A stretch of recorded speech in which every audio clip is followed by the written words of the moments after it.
नमस्कार, मैं हूं आपके साथ निलोफर अंसारी और आप देख रहे हैं V9 न्यूज। देश और दुनिया की हर बड़ी खबर पर रहती है हमारी पैनी नजर। आइए नजर डालते हैं आज की बड़ी।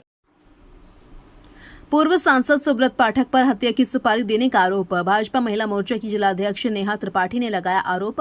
राजनीतिक छवि खराब करने का भी आरोप। जिला पंचायत अध्यक्ष चुनाव में पार्टी के नाम पर दिए 50 लाख रुपए मांगने पर रंजिश मानने का आरोप। गैंगस्टर अपराधियों से मिल सुपारी किलर से पूरे परिवार की हत्या का आरोप। डीएम को प्रार्थना पत्र देकर लगाई न्याय की गुहार। कहा अनुपम दुबे और भूमाफिया से नाम जोड़ राजनीतिक छवि धूमिल करने की साजिश। महिला मोर्चा जिलाध्यक्ष बोली उन्हें व उनके परिवार को कुछ हुआ तो पूर्व सांसद सुब्रत पाठक जिम्मेदार।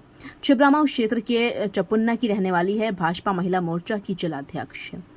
कन्नौज से ज्ञानेंद्र दुबे की रिपोर्ट।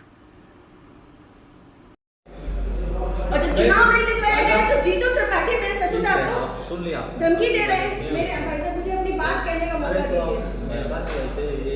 नहीं तो मैं बाहर कहूंगी, लेकिन मैं तो आज मीडिया को बताने के मूड पे आई हूँ। सारी चीजें नहीं भाई साहब, हम ये चाहते हैं, ये हमारा कोई प्लेस हम ये चाहते हैं इस पूरे मैटर में निष्पक्ष कार्रवाई की जाए, कोई भी दबाव ना उस पे हो। डीएम साहब को क्या पत्र देने आए? जी, मैं डीएम साहब के पास अपनी फरियाद लेकर के आई हूँ कि रोज प्रतिदिन मुझे मानसिक रूप से टार्चर किया जा रहा है। मेरे परिवार के खिलाफ में षड्यंत्र रचा जा रहा है, मेरे खिलाफ में षड्यंत्र रचा जा रहा है। और ये षड्यंत्र के सूत्रधार जो है वो आदरणीय हमारे पूर्व सांसद सुब्रत पाठक जी, जिन्होंने हमारे गेस्ट हाउस को लेकर के हमें ये कहा कि हम भू माफिया हैं। मैं आप सब लोगों को ये बात को अवगत करा देती हूँ कि हमारी जितनी भी ज़मीनें हैं 35-40 बीघे से ज़्यादा ज़मीन नहीं, और जिसमें हम मेरे खुद के नाम पे सिर्फ 3 बीघे ज़मीन है। और 3 बीघे ज़मीन वाली महिला कैसे भू माफिया हो सकती है? और 35-40 बीघे की ज़मीन में हम मेरे ससुर साहब, मेरी सासू माँ, मेरे हस्बैंड और मेरे देवर देवरानी 6 लोग आते हैं। इतनी सी जमीन में कैसे लोग भूमाफिया हो जाते हैं? जो ये बड़ा उससे कह रहे हैं कि चपुन्ना के भूमाफिया। और रही बात मेरे गेस्ट हाउस की, राधा रानी गेस्ट हाउस की, तो आज इन्हें ये पर लग रहा है कि वो हमने सरकारी भूमि में बनाया है, अवैध जमीन पे कब्जा किया है। तब क्यों नहीं लग रहा था जब 5 साल से उसी में दावतें खा रहे थे, भारतीय जनता पार्टी की मीटिंगें कर रहे थे, हमारा पैसा खर्च करवा रहे थे, रोज मीटिंगें हो रही थी, तब क्यों नहीं ये आपको लग रहा था? आप पूर्व सांसद के ऊपर एक आरोप लगा रहे हैं। बिल्कुल, आप भी बीजेपी के कार्यकर्ता? मैं बीजेपी की कार्यकर्ता हूँ और बीजेपी में ही काम करती हूँ शुरू से लेके लास्ट तक, जब तक मेरा जीवन मुझे अलाउ करेगा, जब तक ये कन्नौज के नेता मुझे सहज भारतीय जनता पार्टी में रहने देंगे, तब तक मैं भारतीय जनता पार्टी की ही सदस्य हूँ। पार्टी में आपने इसकी उच्च पद पे लोगों से शिकायत की है क्या? मैंने ये इस विषय के बारे में यहाँ से लेके प्रदेश अध्यक्ष तक को सबको सारी बातें पता है, और आज से नहीं पता है, ये पिछले 2 सालों से पता है। मेरे पिताजी, मेरे ससुर साहब, मेरे हस्बैंड, मेरे हम सब लोगों के लिए हत्या तक का मतलब षड्यंत्र रचा जा चुका है, और विगत के चुनाव के निर्णय के बाद ही रचा गया। पिछली 4 जून को रिजल्ट आया है, पिछली 3 जून को ये हमारे गांव गए थे। हमारे गांव जाकर के इन्होंने, हमारे राइवल्स हैं जो, उनके घर जाकर के इन्होंने 2 घंटे की बैठक रखी जिसमें षड्यंत्र रचा गया।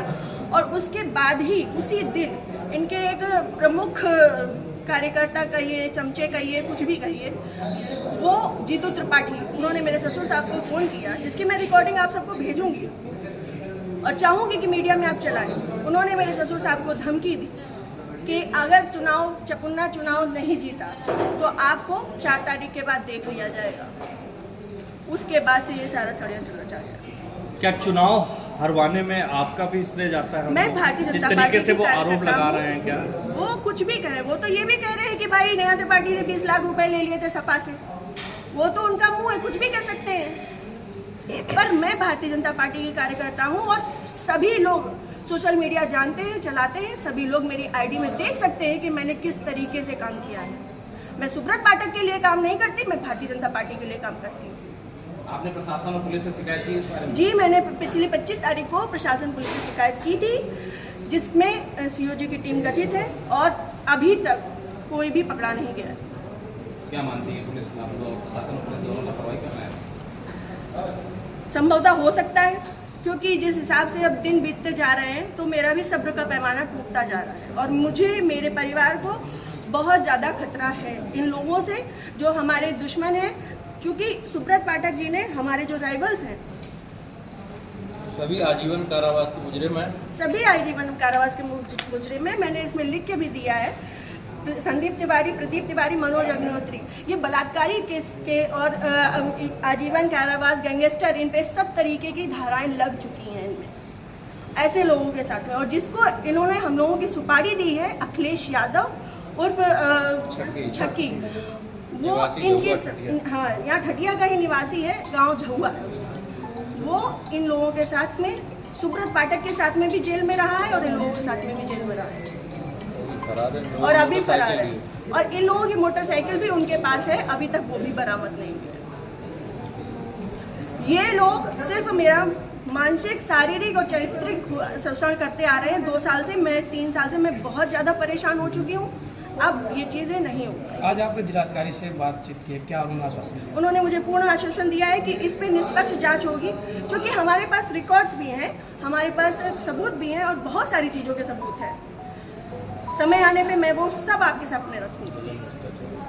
जिले में जो भी भ्रष्टाचार हो रहा है, जो जिला पंचायत में भ्रष्टाचार हो रहा है, जो ब्लॉक प्रमुख में भ्रष्टाचार हो रहा है, ब्लॉक में भ्रष्टाचार हो रहा है, वो सारी चीज़ें मैं आप सब लोगों के सामने रखूंगी। अगर आपकी सुनवाई आज नहीं होती तो आगे क्या कदम उठाएंगे आप? मैं आप लोगों का सहारा लूंगी और आप लोगों का सहयोग, मुझे पूर्ण विश्वास है कि मेरे साथ हमेशा रहेगा और मैं इस पे अपनी अंतिम सांस तक अब फ्रंट के पैमाने में आकर के लड़ूंगी। Thank you.